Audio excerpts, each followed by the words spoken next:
On inset cabinets, whenever you're trying to finish the end of the cabinet, you have a couple of options.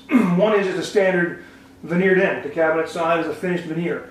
But a lot of folks with inset cabinets, because it's a nicer look, they want to finish off the side of the cabinet to look like inset cabinetry.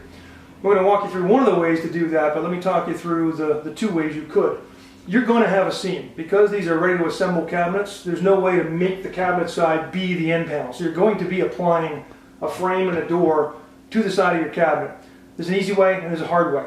The easy way is to size your side panel to go past the front frame, or I should say up to the edge of the front frame. So as you view the cabinet from this surface, you have a vertical line running down right here where this 3/4 thick front frame is laying over the edge of this front frame. You have to picture that in your head because I don't have an example here to show you, because in this case the customer opted to take the frame and run it up behind this front frame by extending the style. They did a custom front frame on this cabinet with a 3/4 inch custom extension and then ran that 3/4 frame up behind, so now your seam is on this side instead of the front. It's a little cleaner looking, but it ends up costing you a little more money because now you're into some custom framework and so forth, but the look can sometimes be worth it because it's much more seamless. So this is the finished product. You just got a little hairline seam with a great look from the front and an integrated side panel, beaded inset with an inlaid door as viewed from the side. What we're going to do in the rest of this video is show you how we accomplish that. So we're going to take you to a different cabinet on this same job and actually put that frame and door panel on so you can see the step-by-step process. Alright, now when you size your door and end panels, actually we'll do that for you. If you just tell us what cabinet you want the end panel on, we will figure out the frame width that goes with that so that your door and frame will just mount up the way we're about to show you here. It's critical to note what you're going to get is two separate pieces. You're going to get the front frame and the door panel that goes in it, and you have to join those together, or the way we're going to show you is how to put the frame and the door on separately, screwing them on from the inside of the cabinet. But a lot of folks get confused because they think these two things are going to come as an assembled unit. They do not. The only way that would come is if you order just a door panel, but then it's not going to look like inset. So you're going to ruin the look of the inset cabinetry because it won't be this beaded inset door and a frame thing. So let us encourage you to do the frame with the door, just wrestle with that. It's a little more difficult to apply the panel and the frame, but the look is worth it in the end. So what we've done here, I'm going to set the door off to the side. What we've done here is we've got our frame. You notice the frames don't come with a toe notch. And if you want to have a notch toe kick, which is what we're going to do on this cabinet, that frame is going to tuck up behind. And we're going to, in a moment, show you that there's got to be some shim, some 1/4 inch shim stock between the back of the frame and the cabinet side, because you want a little wiggle room to push and pull that frame until you get it just a hairline seam all the way down.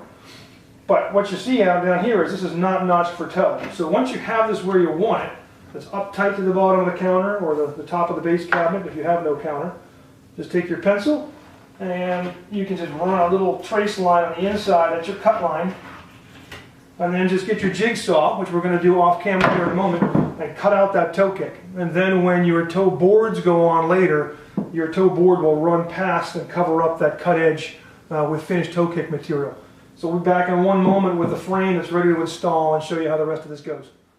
Okay, we're back. We got our frame on. We've screwed our frame on through the back of the front frame, inside the cabinet. We've got a slight shim behind the frame just to shim it off the box enough that we can get our nice tight gap. Your shim dimension might vary depending on how you ordered your frames and doors, but you're going to be looking at 3/32 of an inch, 3/16 of an inch, somewhere in there. These carpenter shims are great for that because you can cut them off to make them whatever you need to bulge that out to where it's flush. We've also got our toe kick notch cut out. Quick jigsaw operation, costs you nothing.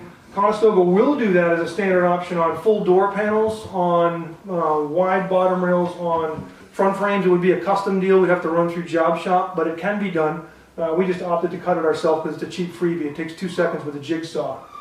So what we're going to do now, you can see we've got our shims here on the 4 corners, and now our door panel is just going to lay in there. Again, it's an inset door. It's already sized for that opening. It's just going to lay in there. And now we're going to take our trusty shim stock, and we've already cut those to about 3/32 of an inch to match our required gap. You just stick those in the bottom so it holds it nice and consistent all the way around. And now we're going to do the same thing we did with the frame. We're going to go inside the cabinet and run some screws, one on each corner, to pull this onto the cabinet box. And the shims we place there will keep the door on the same plane as the front frame. So when you're done, you've got a door panel with a beaded inset front frame and a nice seam that you can barely see. If this was a stain job, you wouldn't even see that little line. It would just blend in with the grain. It just shows up as a hairline here on these painted jobs. So if you have any question on how to do these inset frame and door panels, give us a call. It is a valid point to say you could do the same operation with a full door panel. So say you weren't doing beaded inset, you were just doing overlay doors.